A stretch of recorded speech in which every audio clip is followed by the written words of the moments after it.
Halo semuanya, Assalamualaikum warahmatullahi wabarakatuh. Salam sejahtera untuk kita semuanya.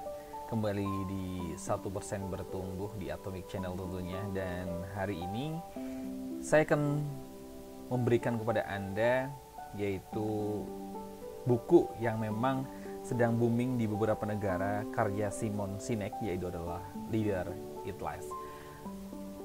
Rekan-rekan, bagi Anda yang memang pengen mendengarkan audiobook ini, disclaimer terlebih dahulu, memang ini bertujuan untuk membantu rekan-rekan agar ketika di perjalanan seperti di mobil, di motor, di kereta, di pesawat, tetap produktif, tetap bertumbuh 1% dan membuat diri kita mengupgrade diri. Bagi yang memang penasaran, saya rekomendasikan untuk membeli buku ini di Gramedia kesayangan Anda.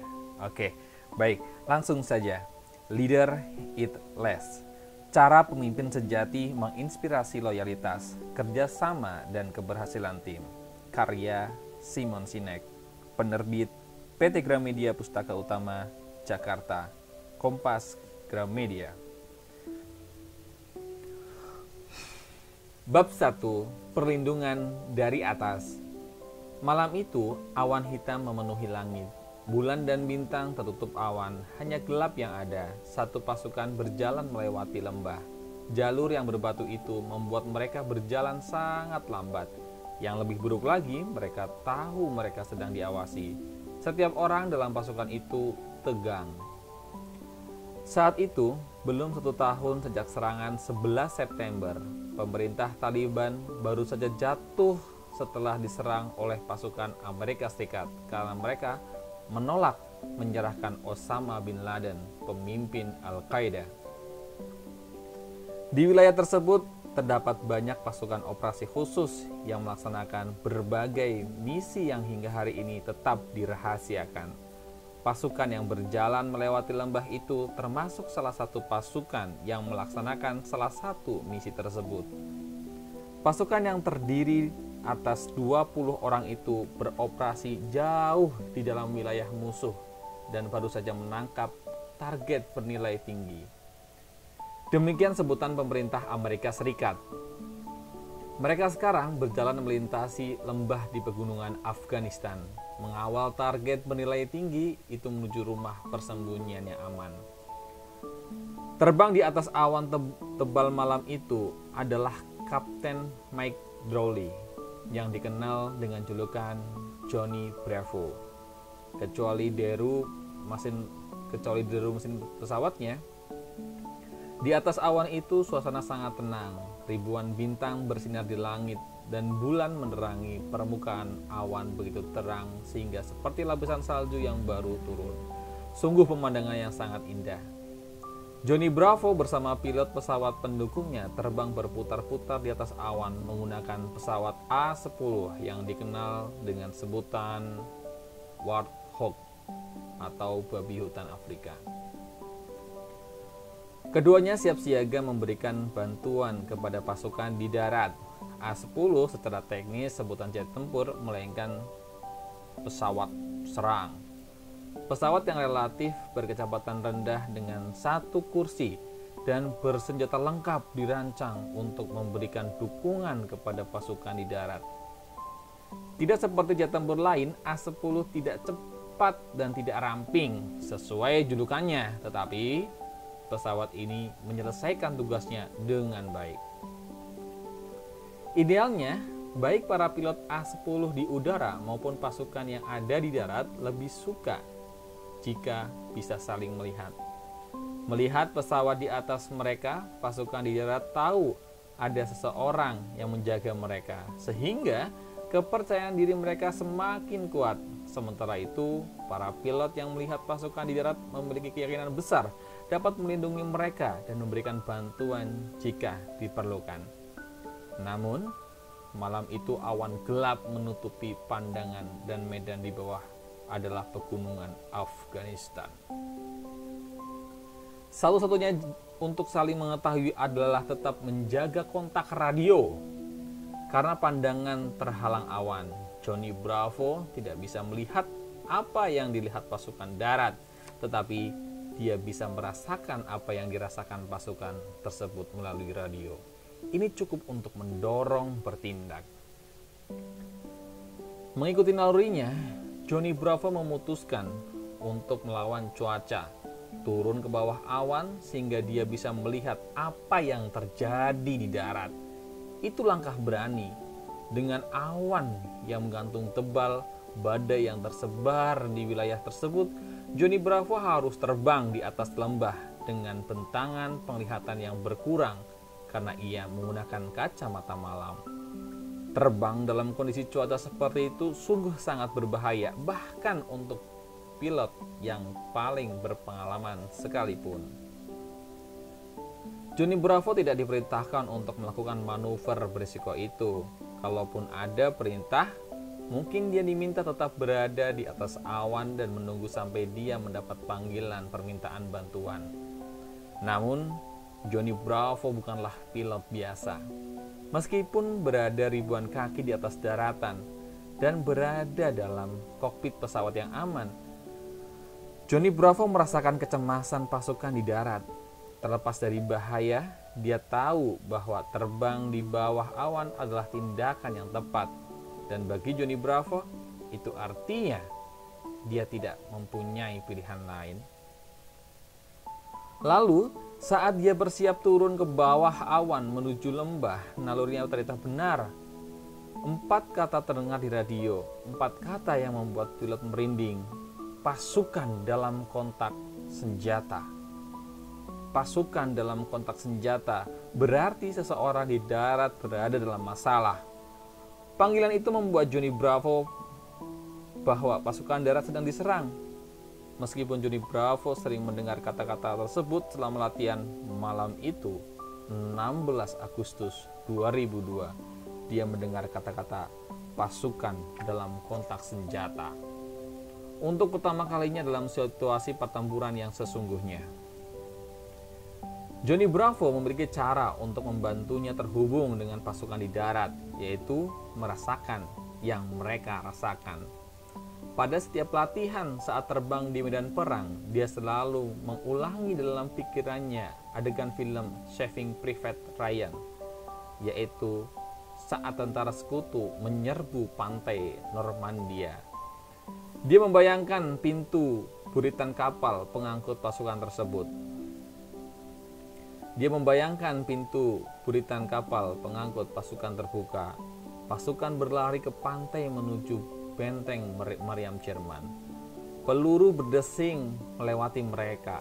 Peluru-peluru menyasar menabrak lambung kapal dan beberapa orang berteriak terkena tembakan. Johnny Bravo telah melatih dirinya untuk membayangkan adegan tersebut.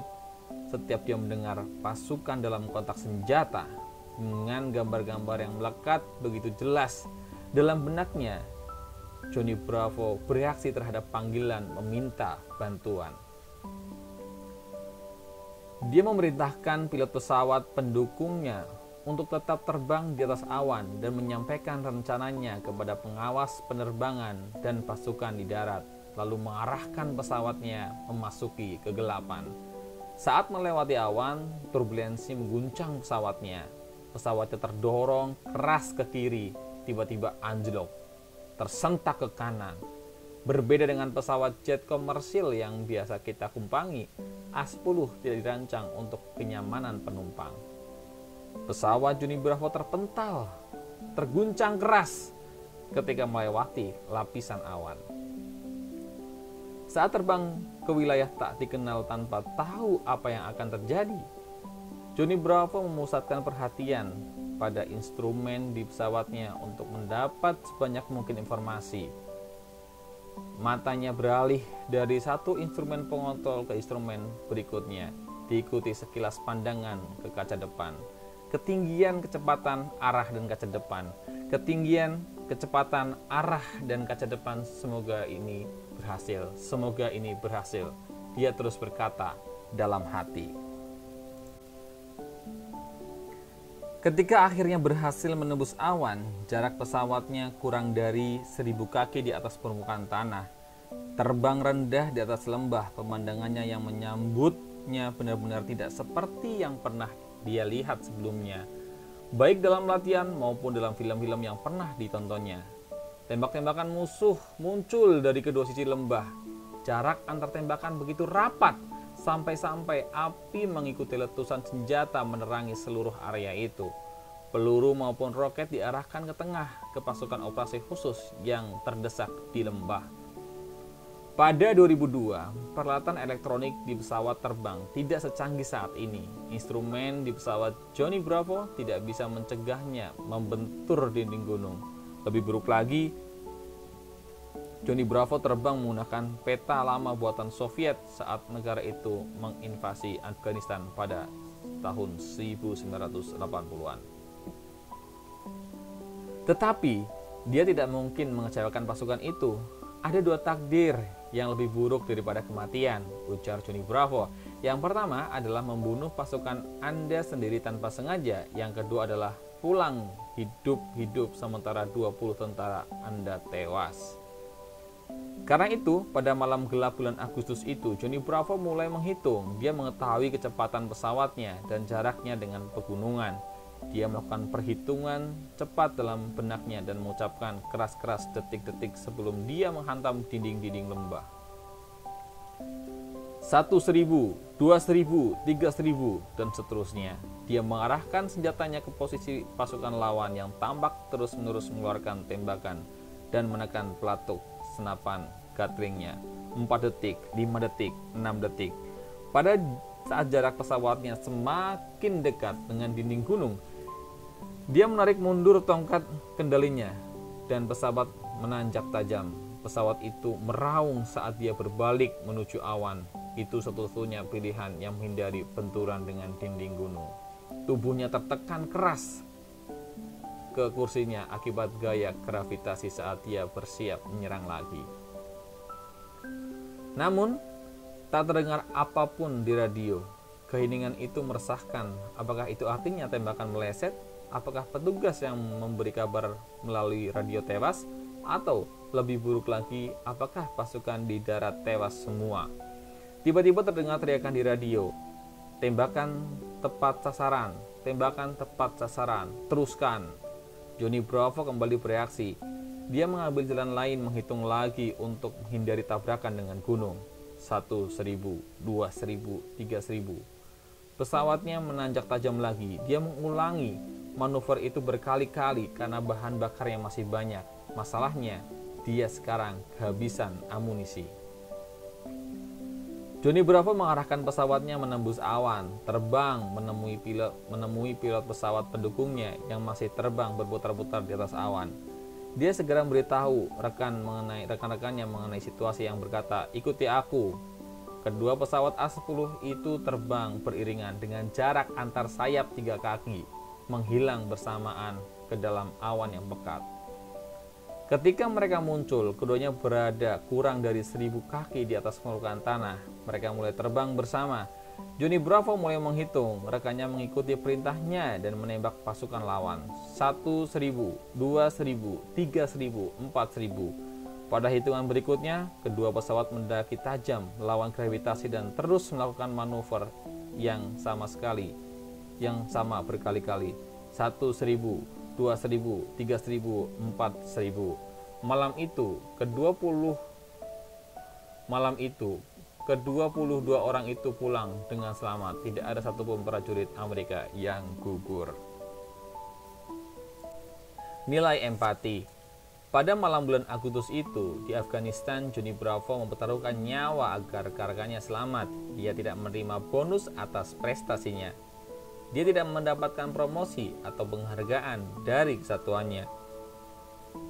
Dia tidak mencari perhatian yang berlebihan atau tampil di televisi atas pengorbanannya. Johnny Bravo telah mengatakan tindakan hanya bagian dari tugas. Penghargaan besar yang dia terima atas jasanya adalah bertemu pasukan yang dia lindungi pada malam itu. Mereka belum pernah bertemu sebelumnya. Saat mereka akhirnya bertemu, mereka berangkulan seperti teman lama. Dalam hierarki linier di tempat kita bekerja, kita ingin para pemimpin melihat hasil kerja kita. Kita ingin diakui dan diberi imbalan. Sebagian besar kita menganggap semakin banyak pengakuan yang kita dapatkan dari pemimpin atas hasil kerja kita, semakin sukses diri kita. Sistem itu bekerja selama orang yang mengawasi kita tetap berada di perusahaan dan tidak mendapatkan tekanan yang berlebihan dari atas, standar yang nyaris mustahil dipertahankan. Bagi Johnny Bravo dan orang-orang seperti dia, keinginan untuk berhasil dan melakukan segala sesuatu demi memajukan organisasi tidak hanya dimotivasi oleh pengakuan dari atas. Mereka menyatu dalam kultur pengorbanan dan pelayanan dengan proteksi dari semua tingkat dalam organisasi tersebut. Ada satu hal yang membuat Johnny Bravo berani menembus kegelapan di wilayah tak dikenal. Kadang dengan kesadaran dirinya mungkin tidak kembali dengan selamat. Satu hal ini mungkin tidak Anda duga. Sesuatu yang bernilai, sesuatu yang tidak ada dalam latihan terbang dan tidak ada dalam pendidikan hingga tingkat lanjut, dan sama menakjubkannya dengan peralatan yang diberikan kepadanya. Satu hal ini bukan pesawatnya atau sistem canggih yang ada di pesawatnya. Menurut Johnny Bravo, di atas semua teknologi yang dia miliki, empati adalah satu-satunya aset terbesar dalam melaksanakan tugas-tugasnya. Tanyakan kepada para prajurit hebat, baik laki-laki maupun perempuan, mengapa mau mempertaruhkan diri mereka untuk keselamatan rekan-rekan mereka? Mereka akan mengatakan kepada Anda jawaban yang sama, karena rekan kami akan melakukan hal yang sama untuk kami. Dari mana orang-orang seperti Johnny Bravo berasal? Apakah mereka dilahirkan seperti itu? Mereka orang yang mungkin demikian, tetapi jika kondisi tempat kita bekerja memenuhi standar tertentu, kita akan bersedia berkorban dan memiliki keberanian seperti Johnny Bravo. Meskipun kita tidak diminta mempertaruhkan nyawa kita atau menyelamatkan orang lain, kita akan dengan senang hati berbagi keberhasilan dan membantu keberhasilan orang-orang yang bekerja dengan kita. Yang lebih penting, dalam kondisi yang tepat, orang-orang yang bekerja dengan kita akan melakukan hal yang sama untuk kita. Ketika itu terjadi, ketika ikatan semacam itu terbentuk, fondasi yang kuat diletakkan untuk mencapai kesuksesan yang tidak dapat dibeli dengan uang, ketenaran, atau penghargaan. Inilah artinya bekerja di tempat para pemimpin yang memprioritaskan kesejahteraan anggota mereka. Dan sebagai balasannya, anggota mereka bersedia memberikan apapun yang untuk mendukung sepenuhnya dan mementingkan kesejahteraan bersama dan organisasi. Saya menggunakan militer untuk menggambarkan contoh ini karena pelajarannya sangat mencolok kalau sudah menyangkut masalah hidup dan mati. Ada pola di dalam organisasi-organisasi yang mencapai kesuksesan terbesar yang mengungguli dan mengalahkan pesaing mereka. Yang paling dihormati baik di dalam maupun luar organisasi mereka yang memiliki loyalitas tertinggi dan tingkat pergantian anggota yang rendah serta memiliki kemampuan menghadapi setiap badai atau tantangan. Organisasi-organisasi yang luar biasa ini memiliki kultur yang para pemimpinnya memberikan perlindungan dari atas dan para bawahnya saling peduli. Alasan inilah ia membuat mereka bersedia bekerja keras dan mengambil resiko. Dan cara agar semua organisasi bisa memiliki kultur seperti ini adalah dengan empati.